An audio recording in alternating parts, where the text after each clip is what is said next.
Recurrent ankle twisting मतलब आपका जो टखना है वो बार बार में ट्विस्ट हो रहा है, एंकल स्प्रेन बार बार में आ रहा है। आखिर ये क्यों होता है, इससे कैसे बचा जाए, इसको ठीक करने के सबसे अच्छे तरीके क्या हैं, क्या बिना सर्जरी से ठीक हो सकता है, आज हम इसी पे बात करेंगे। तो मेरा नाम डॉक्टर मनु बोरा, मैं एक ऑर्थोपेडिक सर्जन और arthroscopic and sports medicine expert हूँ, टीम ऑर्थो स्पोर्ट गुड़गांव। जब आपका टखना या एंकल ट्विस्ट होता है, आप खेल रहे हैं, आपने सीढ़ी उतर रहे हैं, कभी भी ट्विस्ट हो सकता है वो, उस समय कई बार टखने के दो लिगामेंट में डैमेज आता है।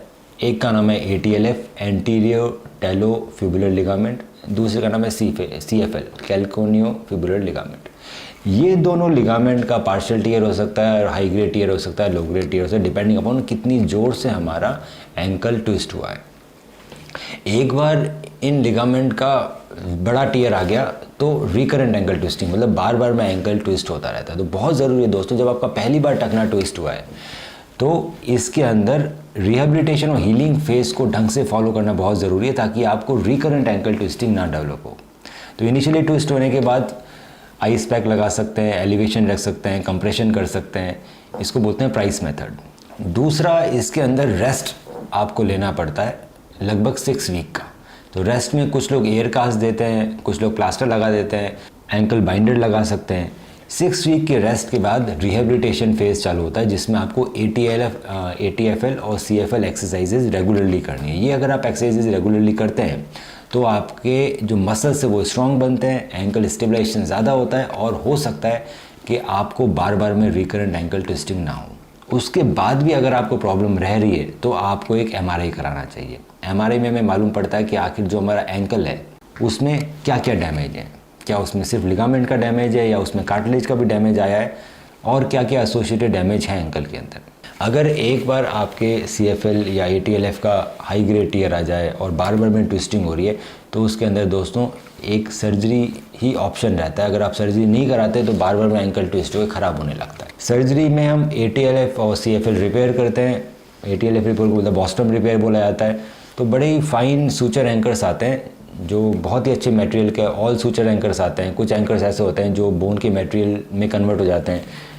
इस तरह के एंकर्स आते हैं जिसके आगे एंकर लगे होते हैं। ये हैंडल है एंकर का जिससे एंकर डालते हैं, तो इसके आगे एंकर लगे होते हैं। जो एंकर में जो धागे होते हैं उस धागे से हम आपका टॉर्न लिगामेंट पकड़ लेते हैं, उसको दोबारा रिपेयर कर देते हैं। पर दोस्तों, जब आपके लिगामेंट को हम रिपेयर करते हैं, क्योंकि आपके बॉडी का पूरा वेट आपके एंकल के ऊपर है, एक बार लिगामेंट रिपेयर होने के बाद बहुत रेस्ट करने की ज़रूरत पड़ती है। अगर आप उस पर वज़न देंगे तो वो रिपेयर फट सकता है, धागे हमारे रिपेयर्ड एंकल को काट सकते हैं। तो जनरली जब बॉस्टम रिपेयर किया जाता है तो लगभग 2 महीने तक, 1.5 से 2 महीने तक प्लास्टर लगा देना पड़ता है। उसके बाद धीरे धीरे रिहेबिलिटेशन चालू होता है। दोबारा गेम में और रनिंग करने में 6 मंथ्स का टाइम लग जाता है। इसके अंदर भी फेलियर रेट काफ़ी ज़्यादा है, क्योंकि जैसे ही पेशेंट वज़न रखता है तो कई बार धागे नए टॉर्न लिगामेंट को काट देते हैं और वापस हमें टीयर हो जाता है। आज कल हम बड़ी एडवांस तरीके से बॉस्टम रिपेयर करते हैं। बॉस्टम रिपेयर करने के बाद उसमें फाइबर टेप का इंटरनल ब्रेस लगाया जाता है। दोस्तों, ये है फाइबर टेप। ये आपके नए रिपेयर को बचा के रखता है। रिपेयर के बाद फाइबर टेप का इंटरनल ब्रेस बना दिया, ये फाइबर टेप इंटरनल ब्रेस आपके नए लिगामेंट को बचा के रहेगा, ना उसको लंबा होने देगा, ना फटने देगा, ना टूटने देगा। इससे हमारे ऑपरेटिव रिजल्ट बहुत इंक्रीज हो गए, बहुत अच्छे हो गए। Fibre tape internal brace with ATFL repair के बाद आप 15 ही दिन सिर्फ प्लास्टर रखते हैं हम, कच्चा प्लास्टर, जब तक आपके टाँके हील नहीं हो जाते। 15 दिन के बाद आपको हम वज़न डलवाना चालू कर देते हैं पैर पे। धीरे धीरे वॉकिंग चालू होती है, जॉगिंग चालू होती है। 1.5 महीने में एथलीट वापस बैक टू रनिंग जा सकता है अगर इंटरनल ब्रेस फाइबर टेप हुआ है आपके एंकल लिगामेंट के रिपेयर के साथ। तो दोस्तों, अगर आपको लगता है कि आपका बार बार में टखना ट्विस्ट हो रहा है, एंकल ट्विस्ट हो रहा है, बार बार में एंकल स्प्रेन आ रहा है, या आपके MRI में ATFL या CFL इस तरह के लिगामेंट का टीयर है, या कोई और टीयर ऐसे कार्टिलेज का डैमेज है, तो आप हमें अपनी MRI व्हाट्सएप कीजिए और मैं उसको देख के बताऊंगा सबसे बेस्ट इलाज क्या रहेगा आपके लिए। Book your appointment on Pristine Care.